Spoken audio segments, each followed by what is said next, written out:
देखिए एग्ज़ाम बहुत अच्छे से कंडक्ट हो रहा है और दिलीप कुमार वो शख्स है जो सही को सही गलत को गलत कहता है। हम किसी से डरते नहीं हैं। बीपीएससी भ्रष्टाचार का अड्डा है, लेकिन अभी बीपीएससी में बहुत अच्छे से एग्ज़ाम हो रहा है। नेताओं को भी इस चीज़ को ये करना चाहिए कि बिहार से बाहर के भी जो अभ्यर्थी आ रहे हैं एग्ज़ाम देने, तो वो भी बीपीएससी द्वारा जो परीक्षा हो रही है उसकी तारीफ कर रहे हैं कि बिहार में बहुत अच्छे से परीक्षा हो रही है। मुद्दों को अब सरकार लागू कर रही है और उस पर सुधार भी हो रहा है और इससे अभ्यर्थियों को भी लाभ हो रहा है। कम से कम जिस चीज़ को हम झेले वो चीज़ अब अभ्यर्थियों को नहीं झेलना पड़ रहा है। बीपीएससी के द्वारा 69वीं एग्जाम हो रही है। ऐसे में हमारे साथ बात करने के लिए छात्र नेता दिलीप हैं, जुड़ेंगे, बात करेंगे। दिलीप, 69वीं एग्जाम हो रही है, अभ्यर्थियों के द्वारा एग्जाम दिया जा रहा है, एग्जाम बीपीएससी के द्वारा लिया जा रहा है। कैसे एग्जाम को देख रहे हैं और क्या कुछ कहिए?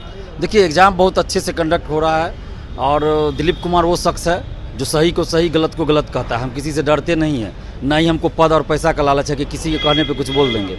पहले बीपीएससी में गड़बड़ी होती थी तब खुलेआम बोलते थे कि बीपीएससी भ्रष्टाचार का अड्डा है, लेकिन अभी बीपीएससी में बहुत अच्छे से एग्ज़ाम हो रहा है तो हम तारीफ़ कर रहे हैं। हम खुद सेंटर पे भी घूम के आए हैं। शिक्षक भर्ती में हम बीपीएससी कमांड कंट्रोल रूम भी गए थे, देखे थे, तो बहुत अच्छा। और अभ्यर्थी भी बता रहे हैं, कहीं कुछ गड़बड़ी होती है तो अभ्यर्थी बताते हैं। अगर सही से एग्ज़ाम हो रहा है तो वो भी हमें अभ्यर्थी बता रहे हैं। और अभी बिहार के लिए एक अच्छी बात है, बिहार के नेताओं को भी इस चीज़ को ये करना चाहिए कि बिहार से बाहर के भी जो अभ्यर्थी आ रहे हैं एग्ज़ाम देने, तो वो भी बीपीएससी द्वारा जो परीक्षा हो रही है उसकी तारीफ़ कर रहे हैं कि बिहार में बहुत अच्छे से परीक्षा हो रही है। तो ये हमारे लिए सबसे ज़्यादा खुशी की बात है, क्योंकि हम पिछले 5-7 साल से सड़क पे संघर्ष कर रहे हैं, लाठी खा रहे हैं, जेल तक चले गए।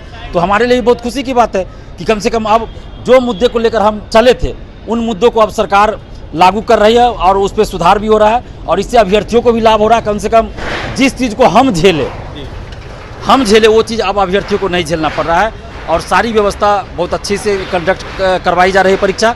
और यूपी के अभ्यर्थी, झारखंड के, एमपी के, उत्तराखंड के, दिल्ली के अभ्यर्थी आए हैं, उनसे भी हमारी बातचीत हुई। पारदर्शिता की पूरी व्यवस्था जो है, पारदर्शिता की पूरी व्यवस्था है और प्लस धांधली सेटिंग रोकने का सारा इंतजाम किया गया है। इसके लिए हम धन्यवाद देते हैं बीपीएससी को और यही उम्मीद करते हैं सीएसबीसी से भी। हम सीएसबीसी को भी देखना चाहिए, बिहार पुलिस अवर सेवा आयोग जो दरोगा भर्ती करती है उनको भी, और बीएसएससी को भी देखना चाहिए, क्योंकि अब बिहार से बाहर के भी कई भर्ती आयोग बीपीएससी से कंसल्ट कर रहे हैं कि किस तरह व्यवस्था करते हम भी लागू करना चाहते हैं। तो बिहार मॉडल, खासकर बीपीएससी मॉडल को बिहार के भी सभी भर्ती आयोग को अपनाना चाहिए। बीपीएससी का जो एग्जाम अभ्यर्थी दे रहे हैं उनको क्या कहिए?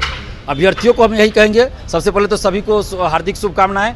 देखिए पहले हमारा लाइन होता था कि अपने मेरिट से और ईमानदारी से परीक्षा देने वाले को हार्दिक शुभकामना। पहले हम बीपीएससी अभ्यर्थियों को ऐसे शुभकामना देते हैं, लेकिन अब देते हैं कि समस्त बीपीएससी अभ्यर्थियों को हार्दिक शुभकामनाएं। तो अंतर इसलिए आया क्योंकि बीपीएससी में साफ सुथरा एग्जाम हो रहा है, तो अभी कोई गड़बड़ी धांधली सेटिंग नहीं हो रही, इसलिए हम ऐसा दे रहे हैं। और जब हमको लगेगा कि धांधली सेटिंग हो रही है तो फिर हम बीपीएससी के ऑफिस के बाहर भी आंदोलन करेंगे। अब हम डरते नहीं है किसी से।